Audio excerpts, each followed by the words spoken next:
એવડું મોટું plane crash થયું. લગભગ 250 જેટલા નિર્દોષ વ્યક્તિઓ બેઠેલા, અને પ્લેન ટેકનિકલ રીતે જે સિસ્ટમથી થયું ક્રેશ થયું 250નું મૃત્યુ થતું હોય. પાછું જે બિલ્ડિંગ ઉપર ભટકાણું એ બિલ્ડિંગમાં હજી 9 યુવાન 50 જેટલા ડૉક્ટર પ્રેક્ટિસવાળા એ હોસ્ટેલમાં ત્યાં રહેતા હતા, અને બધા બપોરનું લંચ કરતા ભોજન કરતા હતા. બધા 22-25 વર્ષના બધા. પ્લેન બરાબર ત્યાં જ પડ્યો, અને આ પ્લેન તો હજી લંડન પહોંચવાનું હોય એટલે કેટલું પેટ્રોલ હોય અંદર, અને આખું પ્લેન સળગતું હોય ને ઓલું બિલ્ડિંગે આખું હળગી જાય. બધા લગભગ 300 જણા ભગવત સેવામાં ભગવાનના ચરણોમાં વિલીન થયા. ત્યારે કાળના બળથી આ વસ્તુ ઘટના ઘટી. એમાં આપણા માજી મુખ્યમંત્રી રૂપાણી સાહેબ, જેણે આપણા રાજ્ય માટે ઘણું કાર્ય કર્યું અને ઘણા સારા કાર્ય કર્યા, એ પોતાની દીકરીને મળવા માટે લંડન જતા એ પ્લેનમાં હતા, અને એ આ પ્લેનમાં ભગવાનના ધામમાં ગયા છે. સાથે આમ તો હજી 3 દી પહેલાં જ અર્જુન પટોળિયાભાઈ આપણા અહીંયા સાંસ્કૃતિકમાં એટલા રાજી કર્યા બધાને.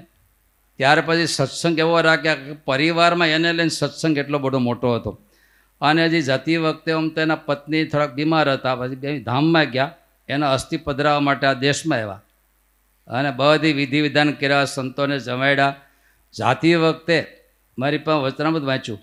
મને કે સ્વામી નવી કંઠી પહેરાવી દો પ્રસાદીની, ઓલી કંઠી કાઢી મને કે ચાંદલો કરી દો ને, સંતોને મારે જમાડી દેવા છે. બધી વિધિ વિધાન કરી સામેથી મેં આટલું બધું હું તું તૈયારી કરશો? તો કે હવે પછી ક્યારે પાછું હવે નક્કી નહીં, કે જાઉં છું.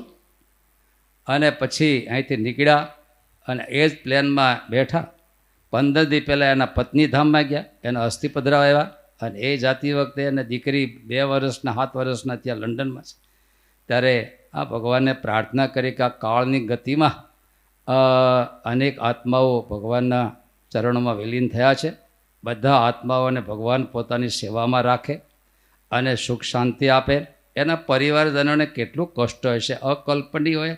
અચાનક કેટલા પરિવારના મોભીઓ હશે, કેટલાના યુવાન દીકરાઓ હશે, કેટલા આવા હશે. આ બધા પરિવારને પણ ભગવાન ખૂબ ધીરજતા આપે, શાંતિ આપે. હે પૂર્ણ પુરુષોત્તમ પ્રાર્થનાથી ભગવાનને પ્રાર્થના કરશું. ત્યાર પછી હરિસ્મરણ સાથે હરિસ્મૃતિ પણ આજે અર્પણ કરશે બધા આત્માઓને.